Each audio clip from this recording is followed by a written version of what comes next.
de las sábanas en Bueno, vamos a coger esto. Voy a coger esto y añadir esto. ¿Cómo se da aquí? Bueno, pues el librito de la Sábana Santa, como sabéis, fue dentro de los tres primeros que editó la editorial la de Toli. Y digo de los tres primeros porque salieron los tres a la vez, no era ni más ni menos. Y quizás fue difícil hacerlo sencillamente porque al ser los primeros todavía no había experiencia de cómo iba la cosa, y la editorial tampoco tenía muy claro lo que iba a funcionar, lo que no iba a funcionar, cuántos ejemplares iban a vender y tal. Yo lo que intenté hacer fue simplemente comentar lo que es la Sábana Santa, cuáles son sus errores y por qué tenemos que considerar que es un lienzo del siglo XIV para divulgación, sin meterme en muchas profundidades ni en el detallito este o el otro detallito. Y así pues empecé a ver todos los problemas. Por mencionar uno, un lienzo de 4 metros de alto por 2 de ancho era imposible hacerlo en Palestina, punto, se acabó. Segundo punto, utiliza una sarga de 3 a 1. La sarga de 3 a 1 se empezó a utilizar en Lirey en el siglo XIV. ¿Y qué pasa en Lirey en el siglo XIV? ¿Cómo se hace una tela de 4 metros?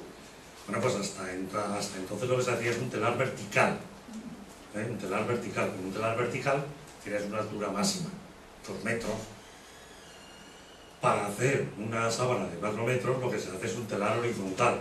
Vaya idiote, de eso no ocurre a cualquiera, ¿no?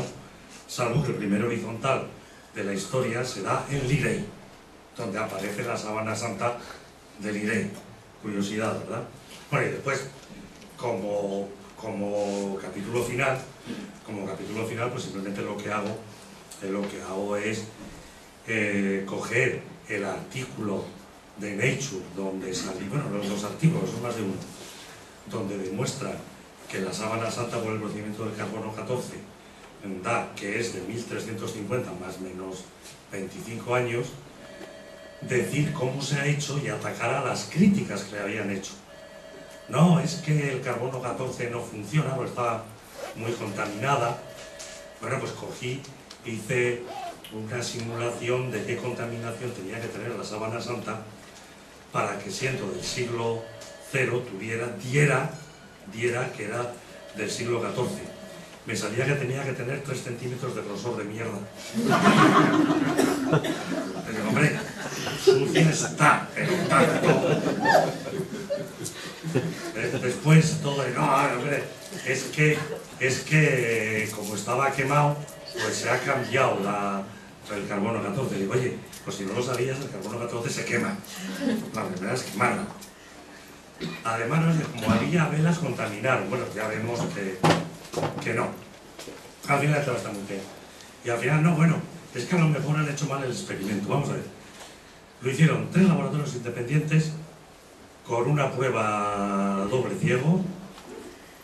El primer laboratorio hizo más de 2000 pruebas. O sea, cuando decimos que hizo más de 2000. El segundo laboratorio hizo también cerca de 2000 pruebas, y el tercero es más interesante porque no solamente hizo también un porrón de pruebas, sino que además lo hizo con distintos métodos de lavado. Ya sabéis que una de las críticas fue que no estaba lavado.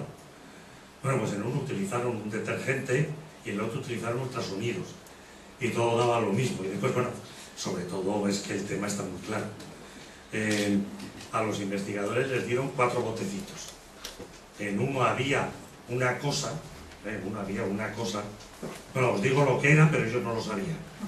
Ellos tenían un 1, un 2, un 3 y un 4. En el primero estaba unos hilitos de una momia de la época de Cleopatra.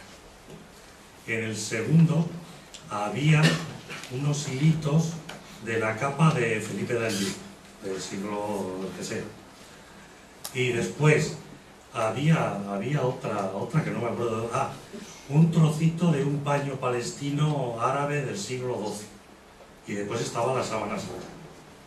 Bueno, y cogieron, y todos los laboratorios, en todas sus pruebas y con todos sus sistemas de lavado, dijeron: hay un lienzo del siglo I, hay 2 lienzos del siglo XIV y hay uno árabe del siglo XII. A ver, ¿de qué época era la sábana santa? Bueno, las críticas a lo de la sábana santa es absurdo. Pero bueno, vamos a ver, ¿y esto en qué ha influido en la difusión del pensamiento crítico?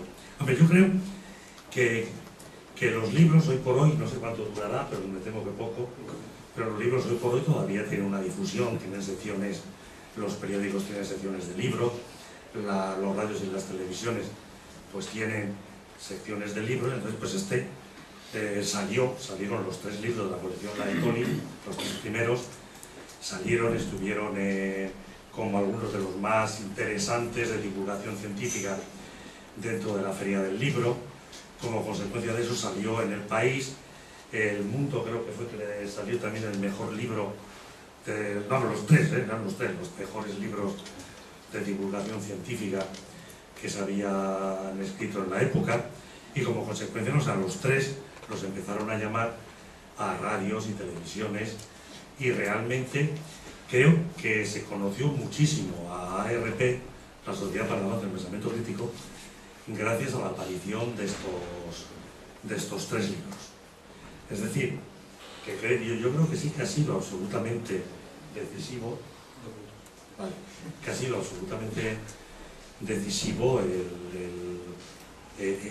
esta arrancada, y después los siguientes creo que han seguido la misma tónica. Pues me acuerdo que yo presenté el de la homeopatía de Víctor Sanz Larrínaga, y salió en todos los periódicos de Navarra. Después yo le invité a Radio Euskadi, y además otras muchas cosas. O sea, que yo creo que sí que lo mueven bien,